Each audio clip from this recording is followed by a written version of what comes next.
अस्सलाम वालेकुम। बिस्मिल्लाहिर्रहमानिर्रहीम। दोस्तों, ये कहानी तो आपने सुन रखी होगी कि एक बेटा अपने बूढ़े बाप से जान छुड़ाने के लिए उसके हाथ पांव बांधकर उसको दरिया बुर्द करने चला।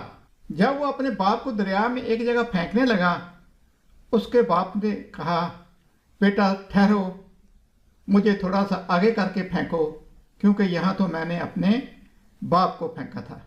मुद्दतों पहले की बात है कि चंद दोस्त गढ़ी हबीबुल्लाह से लिए गए चपली कबाब और नानों से दरियाए कुनहार के किनारे बैठे लुत्फानंदोज हो रहे थे और साथ साथ खुशगपियों में भी मशगूल थे। उन दिनों डिपार्टमेंट में सुपरिंटेंडेंट की पोस्टें होती थी, जिन पर जो सीनियर होते थे एडिटर, उनको सीनियरिटी की बुनियाद पर तैनात किया जाता था। हमारे साथियों में से एक साथी बहुत सीनियर थे, उनकी काफ़ी सर्विस थी। उनसे दोस्तों ने पूछना शुरू किया कि आप सुपरिंटेंडेंट क्यों नहीं बन जाते। उन्होंने कहा, ना, मैंने सुपरिंटेंडेंट नहीं बनना। दोस्तों ने इसरार किया। थोड़ा सा अलाउंस मिलता है, तनख्वाह भी बढ़ जाती है और रोबदाब भी ज़ाहिर होता है, अफसरी आ जाती है।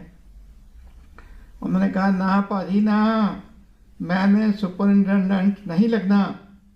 दोस्तों ने इसरार किया तो उन्होंने जवाबन अपने एक साथी की कहानी सुना दी। गालबन उनका नाम सुल्तान था, यानी उनके साथी का नाम सुल्तान था, कि सुल्तान ने अपने सुपरिटेंडेंट को एक दिन कुर्सी पर गिरा दिया। जब सुल्तान सुपरिंटेंडेंट बना तो उसके असिस्टेंट ने धक्का देकर उसको कुर्सी पर गिरा दिया और साथ पड़ी हुई कुर्सी भी उस पर उछाल दी। तो भाइयों, कोई भी नाइंसाफ़ी, कोई भी ज़्यादती सूद समेत वापस आ जाती है। लिहाजा मैंने सुपरिटेंडेंट नहीं बनना, और मेरे सुपरिटेंडेंट ना बनने की वजह यही है। दोस्तों, कहानी को थोड़ा आगे बढ़ाते हैं।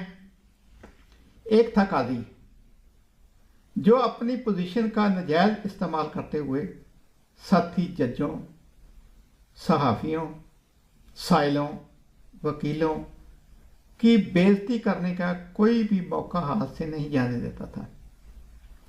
इंसाफ तो उसने जो फराहम करना था, वो क्या करना था कि वो एक मखबूतुल हवास और सैडिस्ट शख्स था। सैडिस्ट उसे कहते हैं जो दूसरों को अजियत पहुंचाकर या दूसरों को अजियत में देखकर लुत्फ़अंदोज़ होता है। उसकी भी कैफियत कुछ ऐसी ही थी। रिटायरमेंट पर वो मुल्क छोड़कर भाग गया और वहाँ पे भी लोगों ने उसका घेराव किया। छुप छुपा के भागता फिर रहा है। उसका एक कहा हुआ जुमला जो अदालती तारीख में अपनी मिसाल आप ही होगा कि जब भी कोई मज़लूम उसके पास दाद रसी के लिए जाता था तो वो मज़लूम को इंसाफ देने के बजाय कहता था कि अगर आप किचन की गर्मी बर्दाश्त नहीं कर सकते तो किचन ही छोड़ दें। अब उसके हवारी शोर मचा रहे हैं कि जनाब देखें, काज़ी उल क़ज़ात के साथ लोग अच्छा बर्ताव नहीं कर रहे, और ये भी कहते होंगे कि इन लोगों की जो है अपनी तरबियत अच्छी नहीं है, क्योंकि ये बड़े अपने बड़ों का एहतराम नहीं करते। अब अगर काजी को सच छुपाने के लिए दुनिया जहान में कहीं भी अफियत नहीं मिलती या जगह नहीं मिलती, उसके हवालियों और काजी के लिए अगर कोई ये कहे कि जनाब अगर आप ये बर्दाश्त नहीं कर सकते तो शोरो गोगा करने की बजाय दुनिया ही छोड़ दें। वस्सलाम, अपना ख्याल रखिएगा। अल्लाह हाफ़िज़।